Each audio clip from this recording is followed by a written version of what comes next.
For those of you who don't know Nick, he has managed multiple large-scale arable estates worldwide, and he's also a regenerative farming advocate. He's currently the estate director at Wild Ken Hill in Norfolk, and he is also a consultant of Dr. Elaine's Soil Food Web, he's passionate about supporting fellow farmers to transition towards regenerative practices. You've also won multiple awards, and you've also been involved in the Farm to Fork program as well. So, yeah, Nick would love to hear more about Wild Ken Hill, what it's trying to achieve there, and how organic conversion and farming fits into that. To kick off, please. Thank you, Sophie, and thanks for allowing me to have a bit of time with you guys. So, yeah, so we're on the west coast of Norfolk. We're 4,000 acres. We were very conventional Norfolk farm, and we would grow lots of spring barley after sugar beets, lots of chemicals, lots of fertilizers historically, and we were looking at our margins on some of our more unproductive soils, and we decided we weren't making a margin, and that's before you factor in fixed costs. So we decided we would go for a very large. This is 5 years ago. Sorry, nearly 6 years ago. Sorry, we would focus in heavily on stewardship.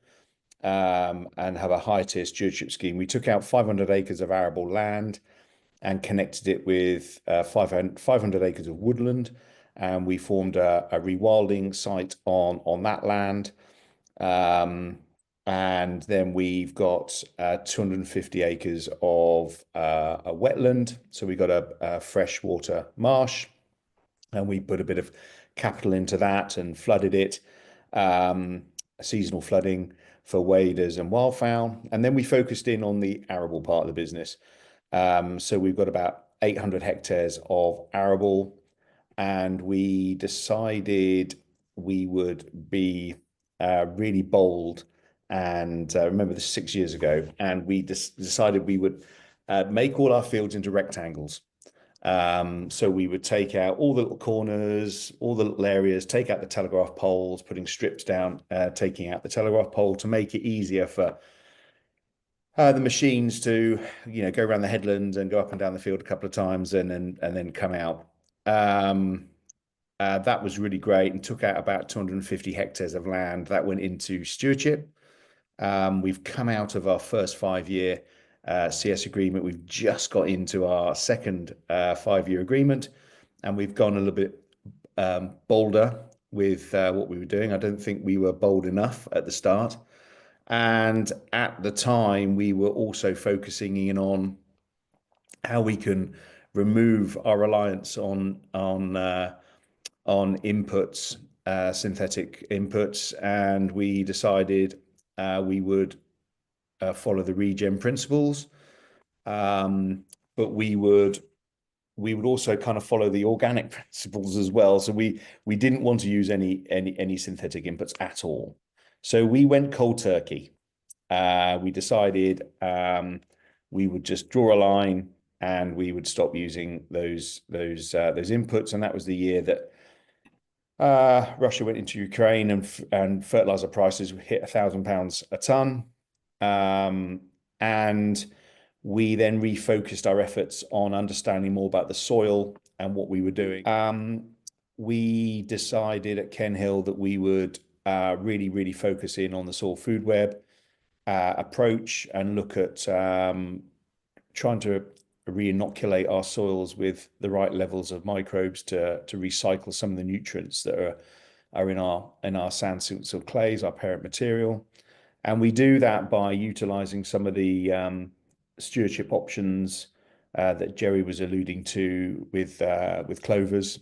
So we take a high nitrogen element, so it could be a clover, a lucerne, a pea, a bean, whatever it might be, and we mix that with a green material, so it could be grasses, another herbage, plants, and then we add wood chip to it as well, and with the right combinations of ingredients, we make large windrows of compost And within sort of a month and a half, 2 months, that material has been composted down, and the level of microbe is at its highest once we go through the thermophilic stages.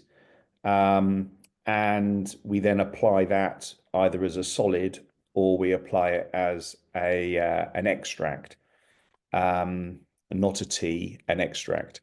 And we're developing technology and different ways of being able to apply that at scale. So it's scaling this up. And we believe we're there. We can now apply a really great level of microbe at to 150 hectares a day through applying Dr. Lane's principles and practices of extracts, and how we take a minimum amount of life and re-inoculate the soils. And we're seeing some amazing changes in our soils. You know, our soils are sands and silts. We've only got 18% clay in our soils. We don't have any irrigation, thankfully, so we're not tempted to use any roots. And we're seeing fungal hyphae actually in our soils, so not having to put it over a microscope to find it, but we're digging our soils up, and we're seeing structures. We're seeing all the glues from the bacteria and the fungi, creating some great habitats for the microbes. And the water holding capacity of our soils have improved, and we're seeing less weed. So as our soils are becoming more fungal dominant, we're seeing less issues with the arable plants that we're all used to having to deal with, either with a chemical for those non-organic farmers and those of us who are using harrow combs. So it's quite remarkable, and we're looking at the successional stages of our soils and the crops that need to grow within those successional stages to offer the right amount of nutrition for our plants. So that's, in a quick nutshell, Sophie, what we're up to at the moment. Yeah, it sounds great. My next question, I think you've already answered it, was around you said you went cold turkey, and we know it can be really daunting for lots of farmers who considering going organic around kind of weaning off chemicals. So I was going to ask how you did that, but you've already answered that. Really, it sounds like this kind of soil food web approach and the composting, etc., has been kind of integral. So I guess my next question was, whether there's been an impact on weeds or kind of quality, or kind of what you're seeing on that side of things as a result of the absolutely. But I think one other question, which I probably didn't pose: would I do it again now, and going cold turkey? And the answer is absolutely not. We were fortunately in a really great position, so we could do it, and the bosses, the owners of the estate, were really keen just to stop it. Would I do it again? No, but I know so much more now about how we can transition throughout that 2-year conversion period, and how we can turn those soils so you're not going to get that dip that we saw within our soils. So to answer that, and what was the other question? Are we seeing less weed, did you say? Well, it was a bit about that, but also just around kind of yields and kind of crop quality as a result of some of the positive change you've been doing over the last few years. Yeah, absolutely. So we're the crop yield, our average wheat yield in a conventional crop, with all the 800-900 pounds a hectare of inputs we applied, was 7.2 tons a hectare, and that number goes back probably 20 years. So that's our average. So some years better, obviously some years worse, but that is with a full amount of synthetic input. The water holding capacity of our soils is the most important thing, because if we get 2 or 3 weeks of dry weather, then our soils dry out. So we got down to 2.1 tons a hectare. And now we're in conversion. So this will be the first year of conversion, but we've kind of been through that conversion because we've not applied anything for 3 years. So you guys need to give us the conversion. We're done. We should be certified now. So we're seeing our soils improve. and we're seeing our yields improve. So last year, our wheat yield was 3.3, 3.4. Our barley was 4.8. Now, what I would say, great numbers for me, but that's just 1 year, and a lot can change, a lot can happen, Yes, the reason your yield was up because there weren't any second wheats, or because you were following this crop or following that crop, or whatever it is. So I look at the trend, not the actual spot, and we're too early in that to see what's occurring. But for me, it's the quality. So we are really keen on this quality aspect, and we are focusing in on spring wheats. And last year, I'm sure Tom is going to phone me within a second once we've had this call, but we managed to get our spring wheats into milling, and we've not sold it yet, Tom. I'm waiting for your call, right? So we believe, following this soil food web method, we can achieve those levels that Tom requires. And then I want to look at the nutritional value of those grains. So we're seeing higher Brix levels. We're seeing better sap results throughout the growing process. And I just want to then take that through right to the seed. We've done lots of trials with other crops, whether this soil food web method actually works.